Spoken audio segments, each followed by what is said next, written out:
Sound test check.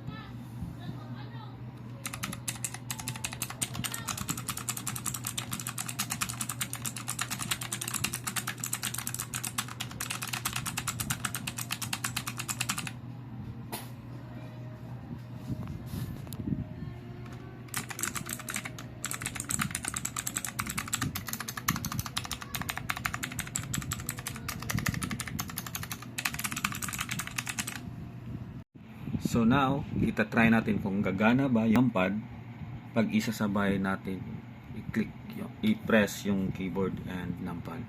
So first, unahin muna natin yung main keyboard kung gagana, para masample natin kung gagana ba talaga siya. For example, itong YouTube na to is i-zoom natin using the keyboard. So going to press Control then plus kung gagana ba siyang lalaki.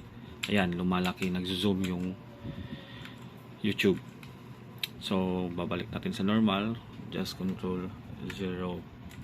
Now itatry natin yung numpad at saka yung control kung gagana ba. So click natin Control then plus, ayun, gumana.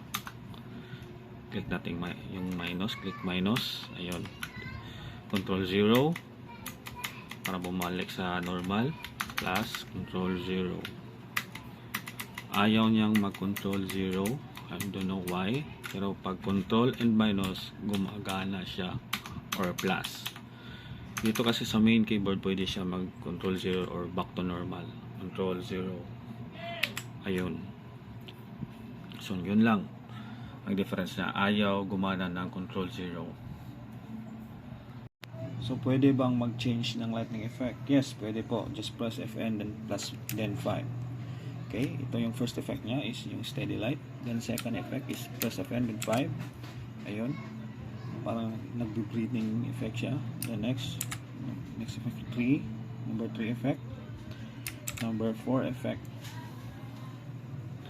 number 5, number 6, number 7, number 8,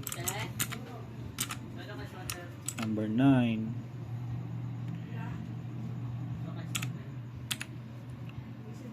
okay, then back to normal ulit. Dito ko siya nabili sa Shopee, around 572 to 786. Madami po siyang variant, may black, may cyan, may multicolor. Sa black, yan yung pinaka cheapest, then the cyan is 786 and the multicolor same sila ng price. So yan po.